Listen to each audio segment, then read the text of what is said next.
نبی اکرم صلی اللہ علیہ وسلم کی سنتوں پر اگر عمل کرنا چاہیں تو بہت ہی آسان عمل بھی ہے، اور آدمی کی اس عمل کو کرنے کی وجہ سے ثواب بھی مل جاتا ہے۔ ایک بات بہت مشہور ہے ہمارے ہاں کہ کھڑکی بناتے ہوئے یہ ارادہ کر لو کہ اس کھڑکی سے آذان کی آواز آئے گی تو کھڑکی بنانے کا بھی ثواب مل جائے گا اور ہوا تو خود بخود آتی رہے گی۔ تو معاملہ کہاں پر آتا ہے کہ نیت آپ کی کیسی ہے، آپ کا ارادہ کیسا ہے۔ ایک کام میں کر رہا ہوں، میں تلاش کروں کہ اس کے اندر سنت کیسے ہے۔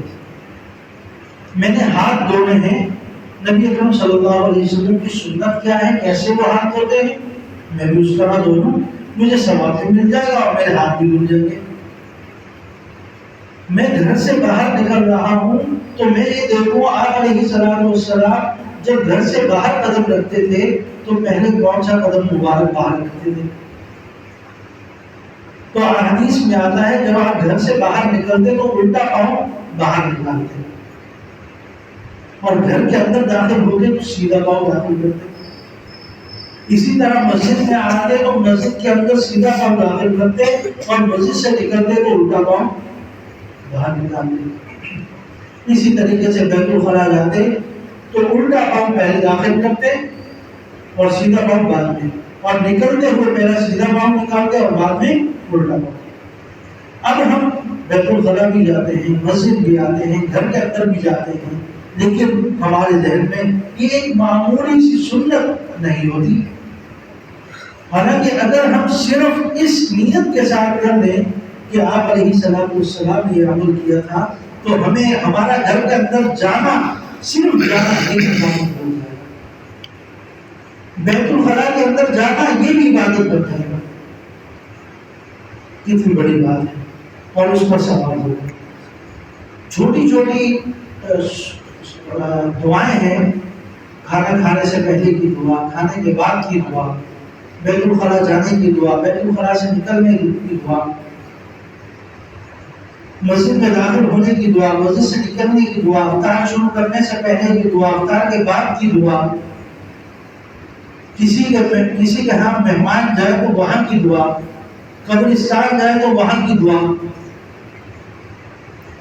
آئینے میں شیشے کے اندر اپنا چہرہ دیکھے تو اس کی دعا، صبح کے وقت کی دعا، شام کے وقت کی دعا۔ حالانکہ ان دعاؤں میں آپ کے 2 سے 3 سیکنڈ نہیں لگیں گے اور آپ کو اتنا بڑا ثواب مل جائے گا کہ آپ کو یقین بھی نہیں ہوگا کہ قیامت کے دن جب اٹھیں گے یا اللہ ایک معمولی سے عمل کرنے میں تم نے اتنا بڑا ثواب دیا۔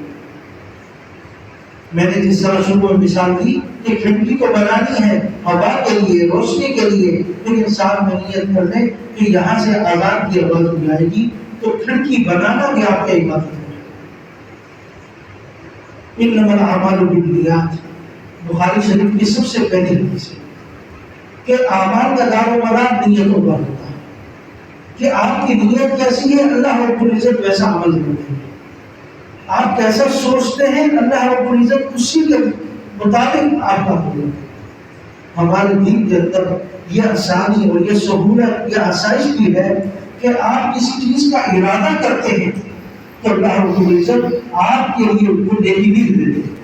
ابھی آپ نے وہ کام کیا نہیں، ارادہ کیا تو اس ارادے پر بھی آپ کے لیے نیکی ہے، اور جب وہ کام کر لیتے ہیں تو اس پر اگر رمضان المبارک میں وہ کام کیا ہے تو 70 درجے زیادہ ثواب ملے گا۔ عام دنوں میں کیا ہے تو اس کی بھی الگ الگ نوعیت ہے۔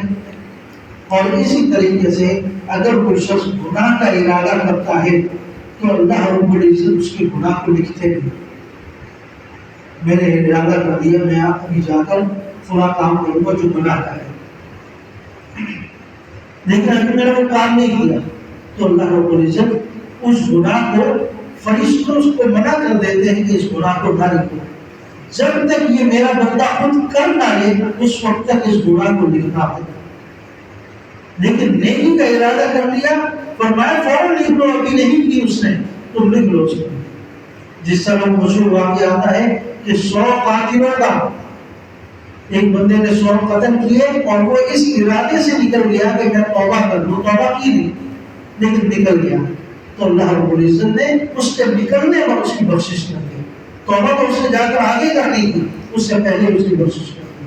تو نیکی کا جب ہم ارادہ کریں گے تو ہماری نیکی پہلے لکھ دی جائے گی، اگرچہ ہم اس کو بعد میں کریں تو سب یہ ارادہ کریں کہ ہم اپنی 24 گھنٹے کی زندگی کو کوشش کریں گے نبی اکرم صلی اللہ علیہ وسلم کی سنت کے مطابق کرنا ہے۔